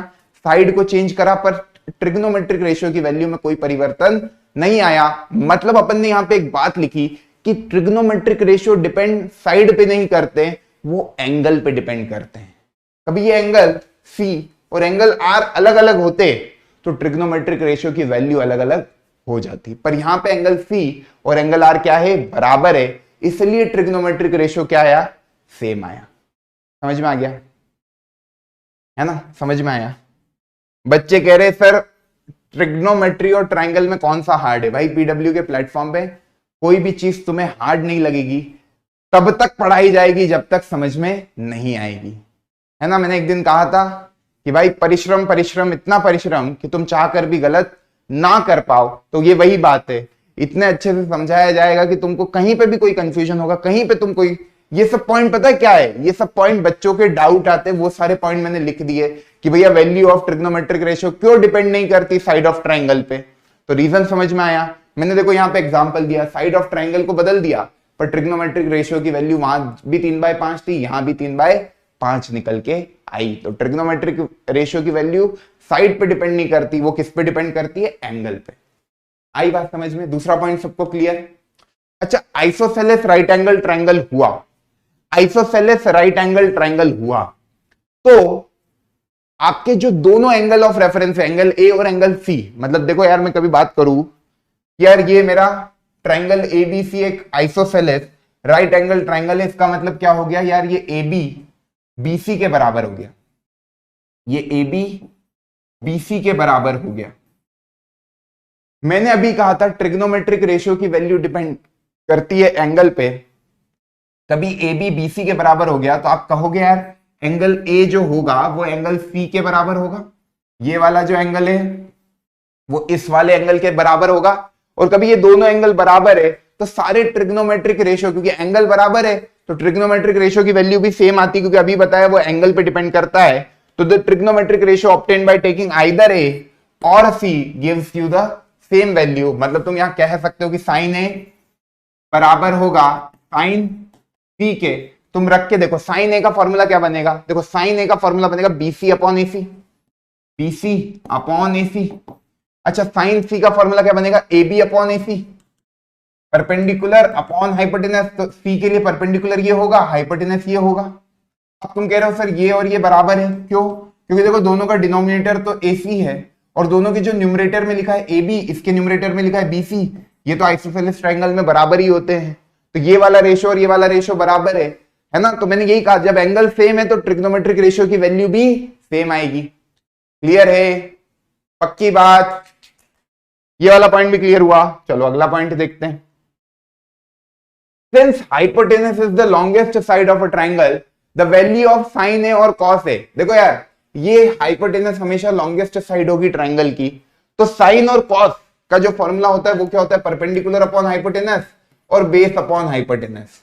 तो यार परपेंडिकुलर कभी हाइपोटेनस से बड़ा नहीं हो सकता, बेस कभी हाइपोटेनस से बड़ा नहीं हो सकता। मतलब न्यूमरेटर हमेशा डिनोमिनेटर से क्या होगा? छोटा ही होगा, और यार कभी न्यूमरेटर डिनोमिनेटर से क्या है? छोटा है। मतलब वो फ्रैक्शन की वैल्यू कभी 1 से ज्यादा नहीं होगी। समझ में आई बात? जैसे कि न्यूमरेटर है 1, डिनोमिनेटर है 3, 1/3, है ना। तो ये 1 से छोटा नंबर है। न्यूमरेटर है 2, डिनोमिनेटर है 3। ये न्यूमरेटर और डिनोमिनेटर में क्या है, न्यूमरेटर जो है वो डिनोमिनेटर से क्या है, छोटा है। तो जब भी न्यूमरेटर डिनोमिनेटर से छोटा होता है तो ट्रिग्नोमेट्रिक रेशियो की वैल्यू क्या हो जाएगी, लेस देन 1 हो जाएगी। ये तो समझ में आता ही है, 0 और 1 के बीच में आएगी। तो द वैल्यू ऑफ साइन ए और cos A is always less than 1। It depends, केवल एक जगह साइन और कॉस 1 हो जाते हैं, वो भी एक स्पेशल केस है, वो भी एक स्पेशल केस है। अभी तो यार ये एंगल ए और एंगल सी की बातें होंगी, तो यार ये तो एक्यूट एंगल ही है, और एक्यूट एंगल की बातें हो रही है। अभी क्या बातें हो रही है, एक्यूट एंगल की बातें हो रही है ना। तो एक्यूट एंगल में साइन ए और कॉस ए हमेशा 1 से छोटे होंगे। बात समझ में आ गई, साइन ए और कॉस ए हमेशा 1 से छोटे होंगे क्योंकि एक्यूट एंगल की बातें हो रही है। एक्यूट एंगल में आप फॉर्मूला देखोगे तो P/H और B/H, है ना। तो यार परपेंडिकुलर कभी हाइपोटेनस से बड़ा नहीं हो सकता, बेस कभी हाइपोटेनस से बड़ा नहीं हो सकता, मतलब ये ओवरऑल रेशियो जो है वो 1 से क्या होगा, छोटा ही होगा। सिमिलरली सेक ए और कॉसेक ए, सेक ए का फॉर्मूला क्या होगा, हाइपोटेनस अपॉन बेस, कॉसेक ए का फॉर्मूला होगा हाइपोटेनस अपॉन परपेंडिकुलर। तो इसका न्यूमरेटर हमेशा इसके डिनोमिनेटर से बड़ा होगा, तो ये वैल्यू हमेशा 1 से क्या होगी, ज्यादा ही होगी। जब न्यूमरेटर डिनोमिनेटर से बड़ा होता है, न्यूमरेटर मानो 5 है, डिनोमिनेटर है 3, तो यार ये तो ओवरऑल 1 से ज्यादा ही आएगा। समझ में आई।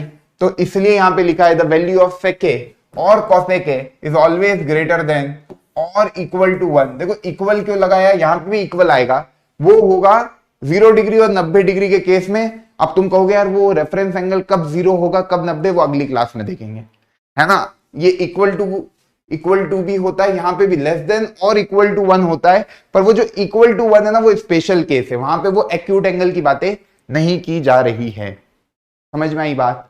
0 डिग्री और 90 डिग्री का केस अलग है, उसको इसके साथ मत जोड़ना। इतनी बात समझ में आई, पक्का। चलो चलो चलो चलो, अब देखो यहां पे क्या लिखा है, साइन ए का होल स्क्वायर। क्या लिखा है भैया, साइन ए का होल स्क्वायर। मतलब कभी मैं इसको खोलूं तो ये लिखा है भैया साइन ए मतलब परपेंडिकुलर अपॉन हाइपोटेनस का स्क्वायर। इसको मैं ऐसे लिख सकता हूं, पी का स्क्वायर अपॉन एच का स्क्वायर। अब यार ये ब्रैकेट लगाने की बजाय साइन ए का होल स्क्वायर आप ऐसे भी लिख सकते हो कि sign square A.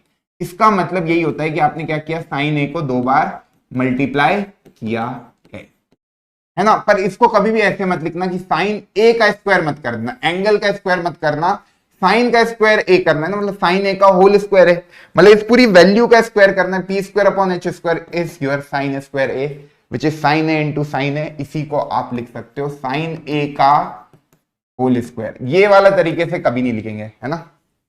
Trigonometric ratio has no unit. आपको समझ में भी आ रहा है कैसे कोई यूनिट होगी। एक लेंथ को दूसरी लेंथ से डिवाइड कर रहे एक रेशियो है, और रेशियो की कभी कोई यूनिट नहीं होती है। जैसे मानो यार एक लेंथ है 4 मीटर, उसको डिवाइड कर दिया 3 मीटर से, तो मीटर से मीटर कट गया 4/3।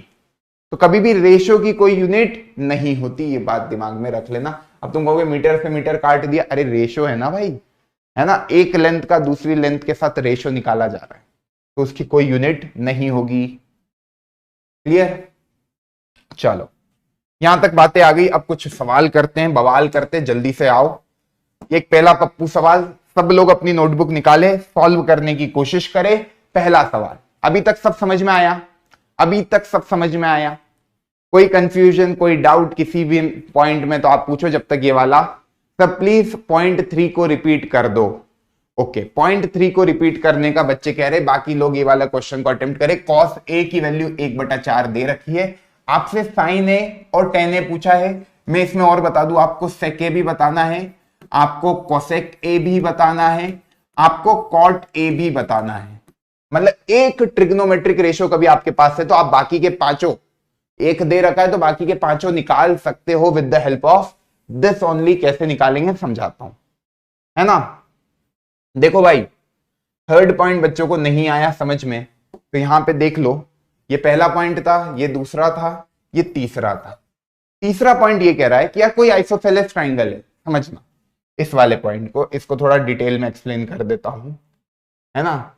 ये वाले पॉइंट को डिटेल में एक्सप्लेन कर, जैसे यार मैंने एक आइसोसेलेस ट्राइंगल बनाया, अब जैसे ये एक आइसोसेलेस ट्रायंगल है ए बी सी, है ना। आइसोसेलेस ट्रायंगल में क्या होता है, दो साइड बराबर होती है ना। ये गिवन है कि यार ट्रायंगल ए बी सी क्या है, एक आइसोसेलेस ट्रायंगल है ना। अब यार ये आइसोसेलेस ट्रायंगल है तो ए बी जो है वो बीसी के बराबर है। ठीक है भाई लोग, ठीक है सर आपने बोल दिया तो बराबर है। अब समझना सर ये ए बी बीसी के बराबर है। अब मैंने यहां पे बोला भैया साइन ए की वैल्यू मेरे को बताना जरा क्या होगी। तो जब एंगल ए रेफरेंस एंगल है तो एंगल ए के सामने, क्योंकि देखो साइन का फॉर्मूला तो पी बाय एच होता है, पर एंगल ए के लिए परपेंडिकुलर क्या हो जाएगा, बीसी हो जाएगा, अपोजिट साइड, है ना। और हाइपोटेनस तो सबके लिए एसी ही रहता है। सर मैंने कहा साइन सी निकाल के बताना जरा। साइन सी की बात करूं तो साइन सी का फॉर्मूला क्या होगा, इस सी के लिए परपेंडिकुलर मतलब opposite side, that is A B, perpendicular upon hypotenuse, A B by A C. तो यहां पे आपको यही समझाने की कोशिश की जा रही है कि यार आइसोसेलेस ट्रायंगल है तो आपको पता है कि यार ए बी कभी बीसी के बराबर है, इसका मतलब क्या है, angle A B angle C के बराबर है, साइड, है ना। या मैं बोलूं angle opposite to equal side will be equal, तो एंगल ए एंगल सी के बराबर है। इतना भी समझ में आता है सर, इतना भी समझ में आता है सर। अरे यार यहां पे देखो तुम, यहां पे देखो ये लिखा है बीसी बाय एसी, है ना, और ये लिखा है ए बी बाय एसी। अब देखो दोनों का एसी एसी तो सेम है, बीसी ए बी के बराबर है, तो यार ये दोनों रेशियो क्या है, बराबर है, क्योंकि न्यूमरेटर दोनों के बराबर है, डिनोमिनेटर दोनों के सेम है, तो ये दोनों रेशियो बराबर है। इसका मतलब क्या है भाई, साइन ए साइन सी के बराबर है। तो आइसोसेलेस ट्रायंगल में तुम किसी भी एंगल को एंगल ऑफ रेफरेंस मान के किसी भी रेशियो को निकालोगे तो साइन ए साइन सी के बराबर आएगा। तुम कॉस ए को निकालोगे तो वो कॉस सी के बराबर आएगा, टेन ए को निकालोगे तो वो टेन सी के केस में आएगा। पर ये किसमें, केवल आइसोसेलेस ट्रायंगल के केस में, क्योंकि वहां पे ये दो साइड बराबर होती है। ये दिख भी रहा है आपको, ये रेशियो आया बीसी अपॉन एसी, ये रेशियो आया ए बी अपॉन एसी। क्यों बराबर करा, क्योंकि देखो एसी एसी सेम है, दोनों का डिनोमिनेटर बीसी ए बी के बराबर है, क्योंकि आइसोसेलेस ट्रायंगल दे रखा है। क्लियर है। चलो अब एक बच्चा कह रहा फोर्थ पॉइंट, सारे ही वापस से बता दूं क्या भाई। फोर्थ पॉइंट तो डिटेल में और देखेंगे, अभी के लिए तुम स्किप कर दो, कभी नहीं आया समझ में, क्योंकि ये मैं और डिटेल में बताऊंगा जब एंगल्स की बातें करूंगा। अभी जो अपन ने इंपॉर्टेंट बात यहां समझी कि ट्रिग्नोमेट्रिक रेशियो डिपेंड करता है एंगल पे। कभी दोनों एंगल सेम है, देखो ए और सी एंगल सेम है, इसीलिए साइन ए पे जो वैल्यू आ रही वही साइन सी पे वैल्यू आ रही, कॉस ए पे जो वैल्यू आ रही वो कॉस सी पे आ रही है, जो टेन ए पे आ रही है वो टेन सी पे आ रही है। क्यों, क्योंकि दोनों एंगल क्या है भाई, सेम है। अब देखो यहां पे, देखो इस तरह के क्वेश्चन को करने का तरीका क्या है, आप एक राइट एंगल ट्रायंगल बना लो, है ना। आपको इन्होंने बोला cos A की वैल्यू दे दी आपको, ये मैंने ट्रायंगल बनाया ए बी सी। आपको एंगल ऑफ रेफरेंस समझ में आ रहा है, ए की बातें कर रहा है ये, तो ये आपका एंगल ऑफ रेफरेंस है। ये 90 डिग्री है तो 90 डिग्री के सामने वाली साइड कहलाती है हाइपोटेनस। अब ये एंगल ए है तो एंगल ए के अपोजिट साइड कहलाती है परपेंडिकुलर, और उसके एडजेसेंट साइड कहलाती है बेस। क्लियर है, ठीक है, ठीक है सर। अब मुझे एक चीज बताना, cos A का फॉर्मूला क्या होता है, cos A का फॉर्मूला होगा बेस अपॉन हाइपोटेनस, बेस की वैल्यू है A B upon A C, A B upon A C. A B कितना है, ए बी देखो cos A की वैल्यू दे रखी 1/4, तो आपको यह समझ में आ गया सर कि ए बी अपॉन ए सी आपका रेशियो आ गया 1/। इस सबको करने से यह फायदा हुआ कि ए बी अपॉन ए सी का रेशियो निकल के आ गया 1/4। Sir 1/4 A B upon A सी का रेशियो निकल के आ गया, आप करोगे कैसे, आपको क्या निकालना है, एक और साइड, तभी आप ये रेशियोज निकाल पाओगे। ए बी अपॉन ए सी आपके पास निकल चुका है। अब आप ये देखो, आप अज्यूम कर सकते हो क्या यहां पे कि यार मानो ए बी, ये जो ए बी है इसकी लेंथ को कभी मैं बोलूं यार ये एक्स लेंथ है, ये क्या हो जाएगी 4x, क्योंकि मानो यहाँ पे एक्स एक्स होगा वो कैंसिल हो गया होगा, तभी तो रेशियो 1/4 आया। समझ में आया, मैंने यहाँ पे एक वेरिएबल मान लिया।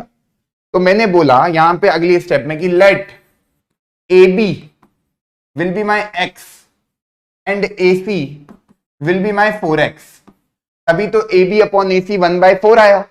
अब मैं पाइथागोरस थ्योरम जानता हूं, AB और AC को मैंने x के टर्म में निकाल लिया, तो मैं BC को भी चाहूंगा x के टर्म में निकालना, तो मैं कहूंगा पाइथागोरस थ्योरम लगाई मैंने, बाय पाइथागोरस थ्योरम AB का स्क्वायर प्लस BC का स्क्वायर वो किसके बराबर आएगा, AC के स्क्वायर के बराबर आएगा। AB का स्क्वायर मतलब x का square, BC square, AC square, AC क्या हो जाएगा भैया 4x का होल स्क्वायर। क्लियर है, पूरा समझ में आ रहा है, कोई दिक्कत नहीं है सर। तो यार यहां से आया BC स्क्वायर बराबर ये 4x का होल स्क्वायर कितना हो गया 16x square minus x square बराबर 15x स्क्वायर BC का।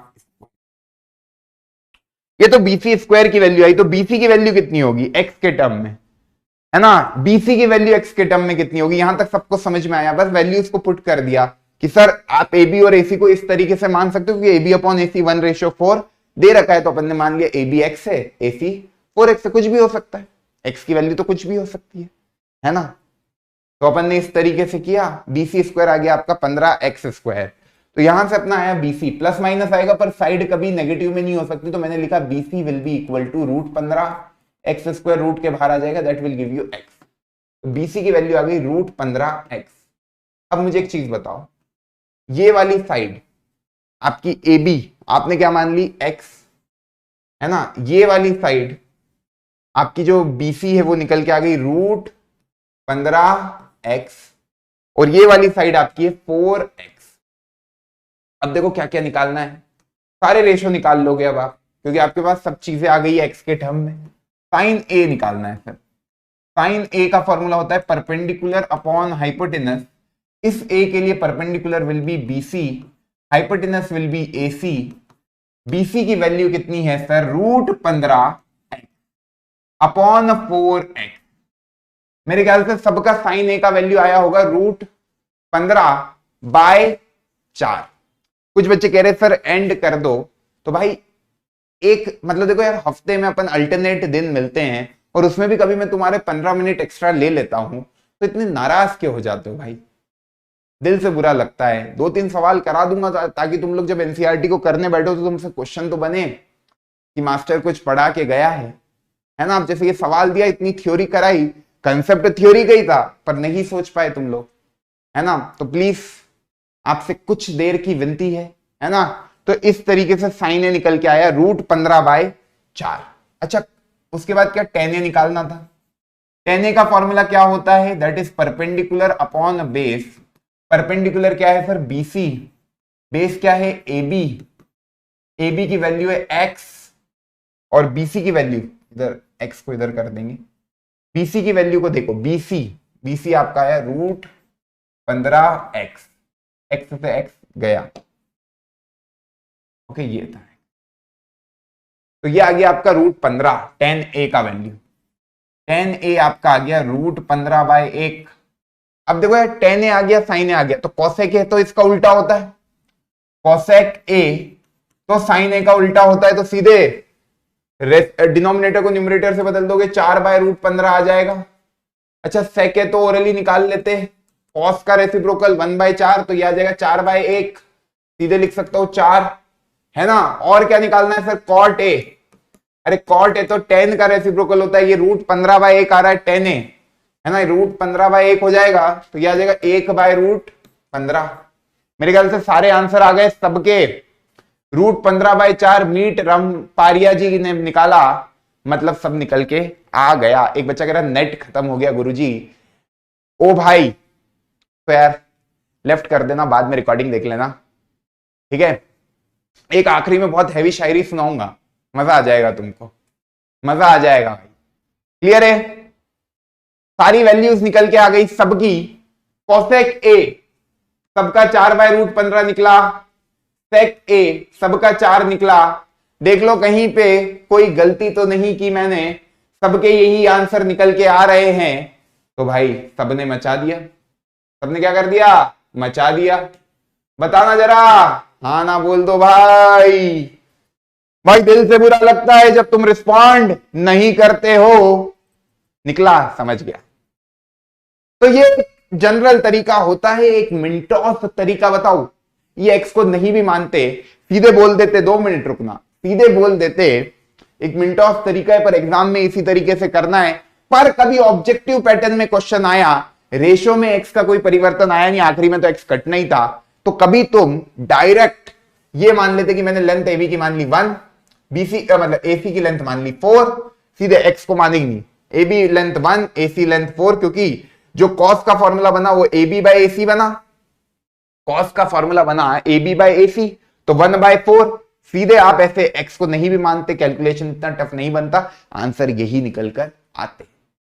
पर ये आपकी हैवी तरीका और एक आपका मिनटोस मेथड। तो मिनटोस मेथड क्या कहती है, मिनटोस मेथड भी लिख लो, है ना, इसको एग्जाम में नहीं लगाएंगे, हाँ ऑब्जेक्टिव क्वेश्चन आया तो यूज कर लेना। मिनटोस तरीका ये है कि भैया जब भी इस तरह के क्वेश्चन आए, जैसे इन्होंने कहा था ये एंगल ट्रायंगल एबीसी है, कॉस ए की वैल्यू दे दी, मतलब बेस अपॉन हाइपोटेनस, ये 1 हो गया, ये 4 हो गया, तो ये बचा हुआ क्या होगा, 4 का स्क्वायर माइनस 1 का स्क्वायर, ये आ जाएगा √15। ये बन गया ट्राइंगल जिसकी आपको तीनों साइड पता है, तो रेशो आप निकाल लोगे आराम से, रेशो आप निकाल लोगे आराम से, क्योंकि बीसी स्क्वायर कैसे निकाला मैंने, AC square minus AB square, इस तरीके से अब ये ट्राइंगल बन गया, सॉल्व कर लेना, आंसर सेम ही आएगा। क्लियर।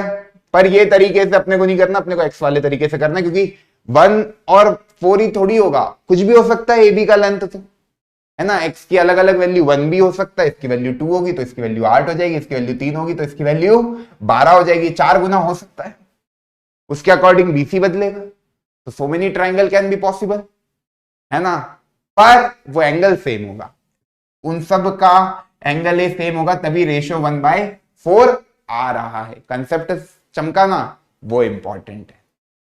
चलो भाई, चलो भाई आओ इधर, सर ट्राइंगल PQ आ रहे बनाया भैया, अच्छा एंगल Q क्या है, 90 डिग्री है, PQ क्या है सर, देखो PQR, सर PQ आपका 12 दे रखा है, चलो भैया 12 दे रखा है, QR कितना दे रखा है, 5 दे रखा है, सर PR कितना दे रखा है, 13 दे रखा है। ओ भाई तीनों साइड निकाल के दे दी, ये तो पप्पू का भी पप्पू है, ये तो पप्पू का भी पप्पू है, tan P निकालना है और sin R निकालना है, जल्दी से बताएंगे सारे बच्चे। tan P ये P है, इस P के लिए tan का फॉर्मूला होता है परपेंडिकुलर अपॉन बेस, ये होता है ना, इस एंगल P के लिए परपेंडिकुलर मतलब opposite side, that is QR, and what is base, that is PQ, QR is 5, PQ is 12, 5/12, सबका आया 5/12। चल अगला देखते हैं, साइन R, ये रहा angle of reference sine R, R के लिए साइन का फॉर्मूला होता है परपेंडिकुलर अपॉन हाइपोटेनस, याद हो जानी चाहिए भैया फॉर्मूले। इस R के लिए अपोजिट साइड मतलब perpendicular, that is PQ, hypotenuse तो वही रहेगी PR, PQ कितना है सर 12, हाइपोटेनस कितनी है 13, तो 12/13 आ जाएगा, है ना, 5/12 और 12/13। कुछ बच्चे कह रहे 5/13, तो भाई हाइपोटेनस तो आती नहीं है 10 के फॉर्मूले में, तो ये तो हाइपोटेनस है, ये तो हाइपोटेनस में कोई परिवर्तन नहीं आएगा, एंगल ऑफ रेफरेंस का भी एंगल P हो जाएगा, तो उस एंगल P के लिए perpendicular will be QR and base will B PQ, और एंगल R के लिए perpendicular will be PQ and base will B QR। Clear है, तरीका समझ में आ रहा है, क्वेश्चन बन रहे हैं, फिर मुस्कुराओ भाई। और ये फॉर्मूले कहां से निकाल रहे हैं, वही अपना जो निंजा तरीका था, पंडित बद्री प्रसाद हरर बोले, मुझे याद हो गए, तुम भी याद कर लेना, केवल तुम ये 3 याद रखो, साइन, कॉस और टेन। साइन का फॉर्मूला होता है P/H, कॉस का फॉर्मूला होता है B/H, टेन का फॉर्मूला होता है P/B, बाकी तो तुमको पता ही एक दूसरे के रेसिप्रोकल होते हैं, वो तो तुम निकाल लोगे। Cosec will be H/P, sine का reciprocal sec will be cos का reciprocal H/B, and tan will cot will be tan का रेसिप्रोकल, दैट इज B/P, है ना। चलो आ जाओ, ये कॉस थीटा दे दिया, सेक थीटा पूछा है, सेक थीटा क्या होता है, कॉस थीटा का रेसिप्रोकल, सेक थीटा कुछ नहीं होता है सर, ये होता है 1/cos थीटा 1/2/3 विच इज 3/2 2 केवल न्यूमरेटर को डिनोमिनेटर से, डिनोमिनेटर को न्यूमरेटर से, आंसर हो जाएगा 3/2। बढ़ू आगे, बहुत बढ़िया बहुत बढ़िया बहुत बढ़िया। चलो, in right angle triangle P Q R, right angle लाइट क्यू, साइन आर की वैल्यू दे दी 4/5, कॉस पी और सेक पी निकालना है। कर लोगे खुद से, बताओ जल्दी से। ये है पी, ये है क्यू, ये है आर। राइट एंगल कहां बोला? एंगल क्यू पे, तो क्यू ये हो गई हाइपोटेनस। ठीक है सर, आप बोलते जाओ, हम लिखते जाते हैं, हम करते जाते हैं। कॉस पी, कॉस पी, ये रहा P, angle of reference is your P, cos P, cos P. देखो यार, साइन आर की वैल्यू दे दी 4/5। निंजा तरीके से कर दूं क्या? निंजा मेथड से कि ओरिजिनल मेथड? ये देखो साइन आर, साइन आर इन्होंने कुछ गिवन है, साइन आर की वैल्यू दे दी 4/5। इस आर के लिए परपेंडिकुलर क्या होगा? पी क्यू, एंड हाइपोटेनस क्या होगा? P R. Perpendicular will be P Q, hypotenuse will be P are. ठीक है गुरुजी, साइन आर की बातें कर रहा है, साइन आर की बात। अब तुम डायरेक्ट मान सकते हो कि पी क्यू की वैल्यू 4 है, पी आर की वैल्यू 5 है, या 4x करके देखो, 5x करके देखो, तो ये आ जाएगा 3x। कैसे निकाला क्यू आर? अरे क्यू आर निकालने का तरीका पाइथागोरस थ्योरम, दो साइड का भी पता है तो x के टर्म में क्यू आर निकाल सकते हो, P R square minus P Q square. तो यहां से आया पी आर स्क्वायर कितना? 5x का होल स्क्वायर माइनस 4x का होल स्क्वायर, यह आ जाएगा 25x square minus 16x square which is 9x square. ये क्या हो गया भैया? Q R square. तो क्यू आर कितना हो जाएगा? Q R will be your 3x, Q R will be your 3x। इसलिए मैंने डायरेक्ट लिख दिया Q R will be 3x, क्योंकि क्यू आर स्क्वायर आपका क्या आया? 9x square. तो क्यू आर क्या हो जाएगा? Root of 9x square, X square root के बाहर आ जाएगा, रूट ऑफ 9 भी 3 हो जाएगा। इस तरीके से 3x निकल कर आ गया।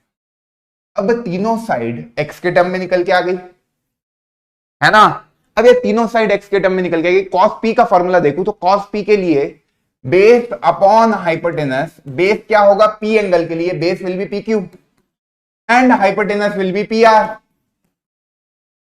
तो base that is 4x upon 5x, 4/5 मेरे ख्याल से सबका आया cos p का आंसर। sec p तो cos p का रेसिप्रोकल होगा, दैट इज 5/4। सबका आ रहा है आंसर, बताओ भैया हाँ ना? 4/5, 5/4 अमन देव ने निकाला।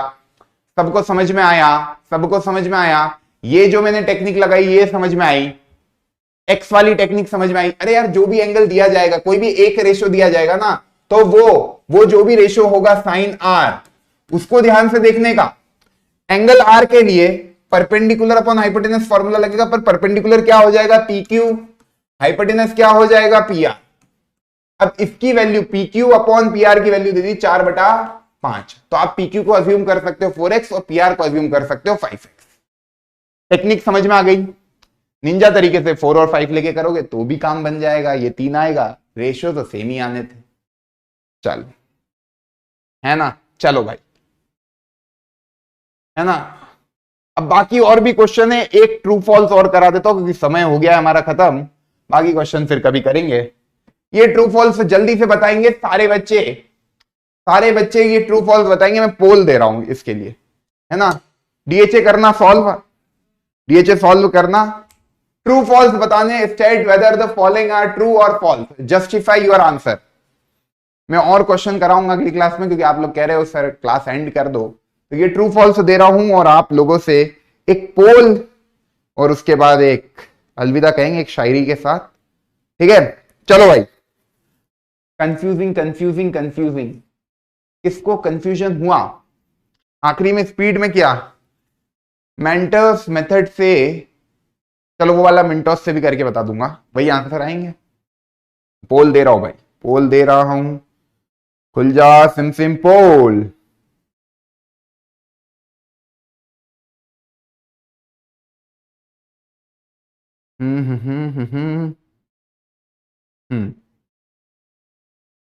बताएं पहला वाला, सारे बताओ क्या क्या आ रहा है सबके आंसर। पहले वाले का आंसर क्या आ रहा है तुम लोगों का, बताना जरा। पहले वाले का आंसर क्या आ रहा है? एंगल ऑफ रेफरेंस समझ नहीं आया, एक बच्चे का डाउट भी आ गया है। तो प्लीज प्रूफ पाइथागोरस थ्योरम। ओ भाई, पाइथागोरस थ्योरम का प्रूफ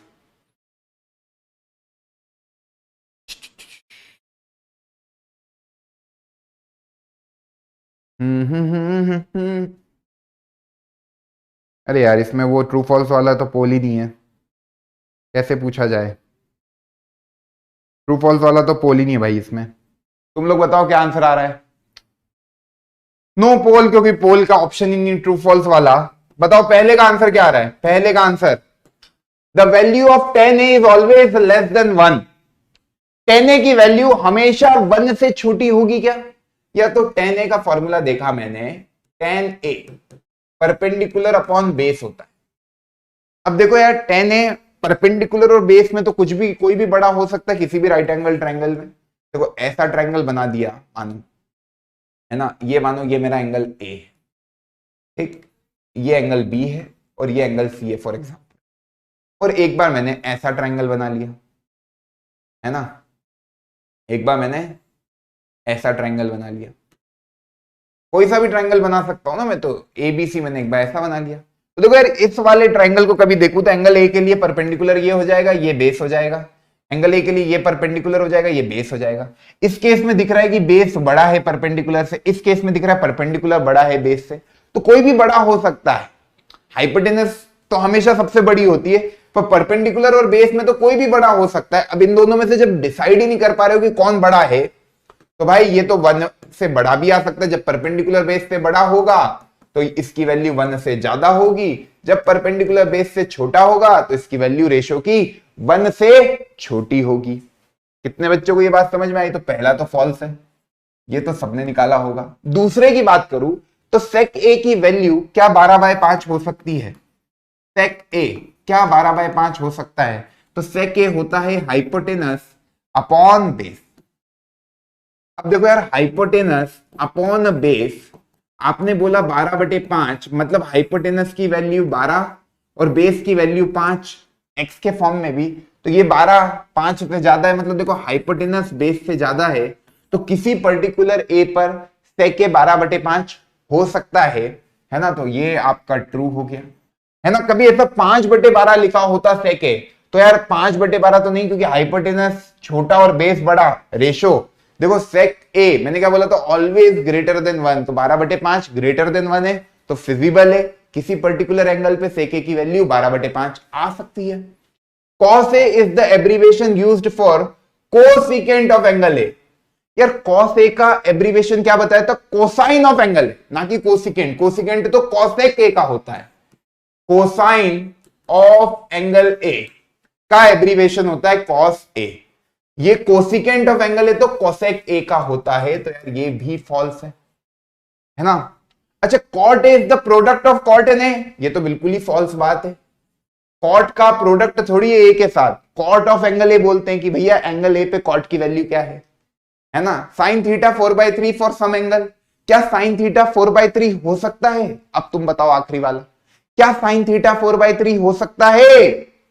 सर साइन थीटा को देखा, आपने हमें बताया परपेंडिकुलर अपॉन हाइपोटेनस, ये बोला 4/3, ये कह रहा है परपेंडिकुलर है आपका 4x और हाइपोटेनस है आपका 3x। तो क्या हाइपोटेनस, है ना, क्योंकि जो भी x होगा, जो भी x होगा, है ना, बेसिकली ये पॉजिटिव नंबर है ना, x नेगेटिव है नहीं। 4 से मल्टीप्लाई होगा और एक बार 3 से मल्टीप्लाई होगा, तो 4x ऑब्वियस सी बात है बड़ा नंबर है, क्योंकि x पॉजिटिव ही होगा, साइड की बात कर रहे हैं, तो 4x हमेशा 3x से बड़ा ही होगा, तभी ये रेशियो देखो ग्रेटर देन 1 आ गया। और साइन थीटा कभी ग्रेटर देन 1 होता ही नहीं, मैंने बोला ही था साइन थीटा लेस देन 1 होगा या 1 के बराबर होगा। 1 के बराबर अपन अगली क्लास में देखेंगे।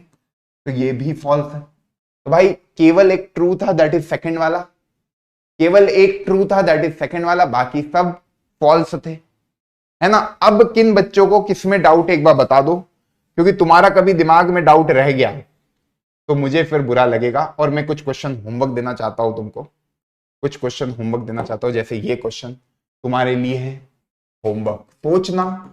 अगली क्लास में इसी से अपना डिस्कशन शुरू करेंगे, है ना। एक 7th क्वेश्चन भी मैं होमवर्क देना चाह रहा हूं, है ना। सोच के समझ के इन क्वेश्चनों को अटेम्प्ट करना। क्वेश्चन 8th भी मैं होमवर्क दे रहा हूं, है ना, और क्वेश्चन 9th भी होमवर्क दे रहा ठीक है, अच्छे क्वेश्चन है, करना मजा आएगा। अब बताओ कोई डाउट? बच्चे कह रहे शायरी हो जाए, है ना? बिल्कुल बिल्कुल बिल्कुल, एकदम क्रिस्टल क्लियर है। बच्चे कुछ कह रहे हैं, कुछ को कोई डाउट है, बताओ क्या डाउट है, क्या डाउट है? देखो यार ये चैप्टर नया है, हर एक बात ध्यान से समझना, कहीं कोई फंस रहे हो पूछो, बता देंगे, है ना? शायरी हो जाए भाई एक, चलो शायरी हो जाए। आप लोगों की डिमांड पर एक हैवी शायरी, हैवी मोटिवेशन वाली शायरी है। हाँ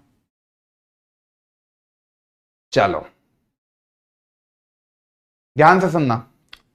जो पानी से नहाते हैं, जो पानी से नहाते हैं वो सिर्फ लिबास बदलते हैं। जो पानी से नहाते हैं वो सिर्फ लिबास बदलते हैं, और जो पसीने से नहाते हैं वो इतिहास बदलते हैं। तो भाई मेहनत करनी है, पसीना बहाना है, कॉपी और पेन चलाते हुए सवालों को निपटाना है, मुस्कुराते हुए मन लगा के पढ़ाई करनी है। कहीं फंसोगे तो मैं हूं, है ना? मुस्कुराते हुए मन लगा के पढ़ाई करते रहो, मचाते रहो। कोई चीज नई पहली बार में टफ लगती है, पर अपन उसको जितनी बार प्रैक्टिस करेंगे अपने आप इजी लगने लगेगी। तुम भी इतनी जल्दी कर पाओगे सवालों को, कभी तुम चीजों को समझ गए। एक बार आज जितनी भी बातें पढ़ाई, सारे रेशो याद हो जाने चाहिए। साइन थीटा का formula P by H, cos theta का formula B by H, tan theta का formula P by B, cot theta का formula B by P, cosec theta का formula H by P, sec theta का formula H by B. ये 6 trigonometric ratio आपको याद होने चाहिए। कोशेंट रूल, रेसिप्रोकल रूल, ये सब समझ में आना चाहिए, और क्वेश्चन सारे बनेंगे करोगे तो। ठीक है, तो भाई जो भी डाउट है मैं देख लूंगा तुम्हारे डाउट। अगली क्लास में तुम्हारे डाउट भी डिस्कस कर लेंगे, इन सवालों को भी डिस्कस कर लेंगे। मुस्कुराते रहो, मन लगा के पढ़ाई करते रहो, मचाते रहो। Bye bye, take care, all the very best.